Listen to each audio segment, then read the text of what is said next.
Elle avait décidé de déserter les supermarchés grâce aux courses en ligne.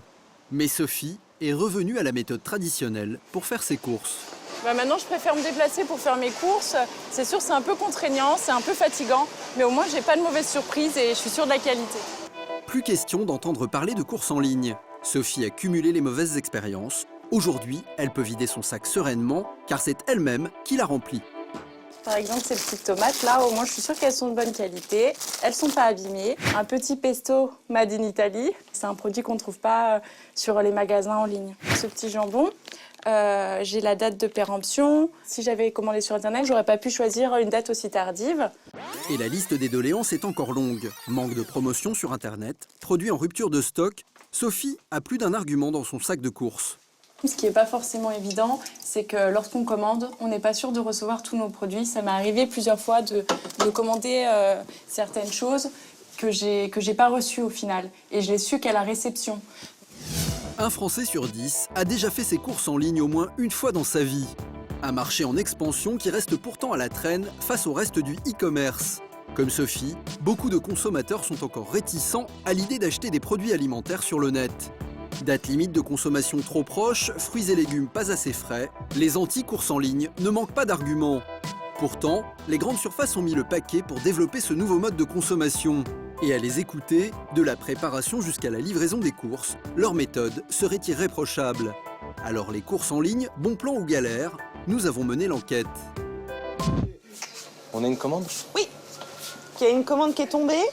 Je t'ai imprimé le bon pour mettre sur les bacs, hein, frais, secs et surgelés. Dans cette grande surface de la région parisienne, 11 personnes consacrent l'intégralité de leur journée à préparer les commandes passées en ligne. Pour William et Gabriel, le temps est compté. Chaque panier doit être prêt 4 heures après le passage de la commande. Donc là, on vient de biper les feuilles.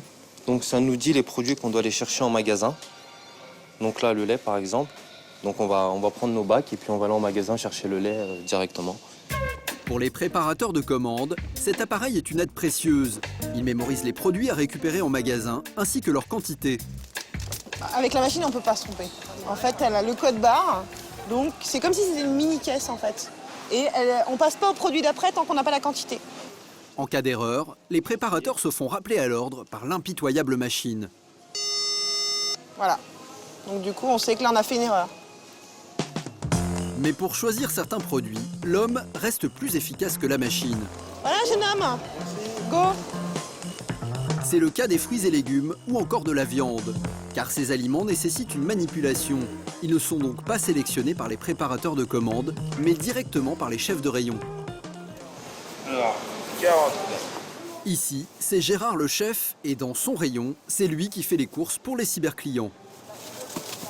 Les produits sont déjà bien frais du matin, donc on n'a plus qu'à piocher. On regarde visuellement déjà l'aspect et on donne le meilleur pour le client.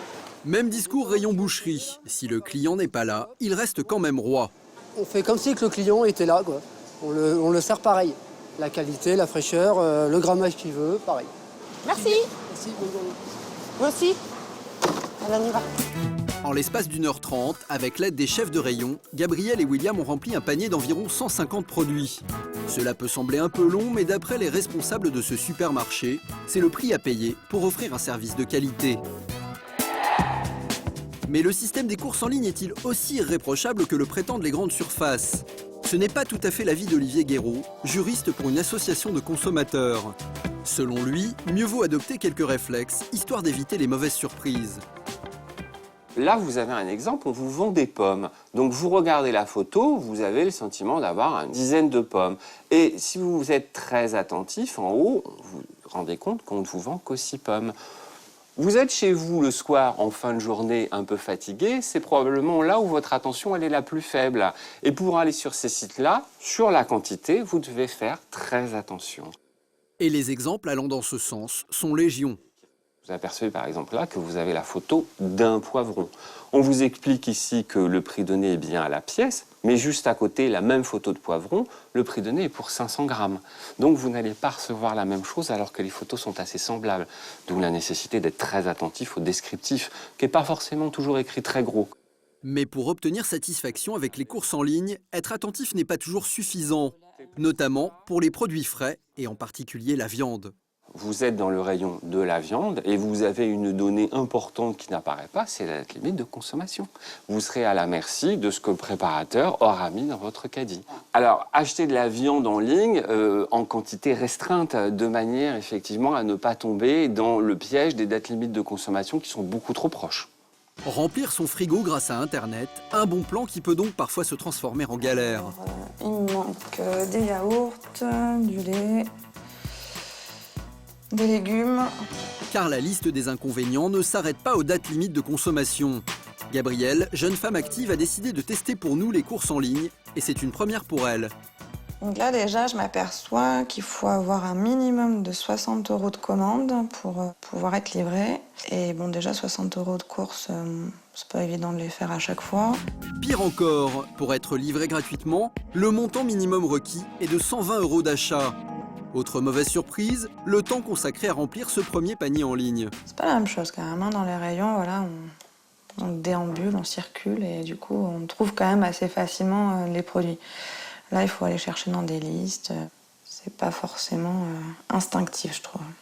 Gabrielle a mis 50 minutes pour remplir son panier. Cela peut paraître long, mais si la jeune femme avait dû sortir de chez elle pour faire ses courses, cela lui aurait pris au minimum 1h30. Une fois la livraison effectuée, c'est l'heure de faire le bilan. Alors, bon, au niveau des légumes, là, par exemple, les navets, moi, j'aurais pas choisi ceux-là. Ils sont à moitié pourris. On les sent pas de première fraîcheur. Ça respecte assez bien ce que j'ai commandé, tant au niveau des produits que du format. Moi, c'est vraiment le petit bémol, c'est sur les légumes. Premier bilan en demi-teinte. Mais pour Gabrielle, l'aspect pratique des courses en ligne l'emporte tout de même sur ses inconvénients. D'autant que la prochaine fois qu'elle passera commande, Gabrielle ne mettra pas autant de temps à remplir son panier sur Internet. Sa liste de courses sera mémorisée.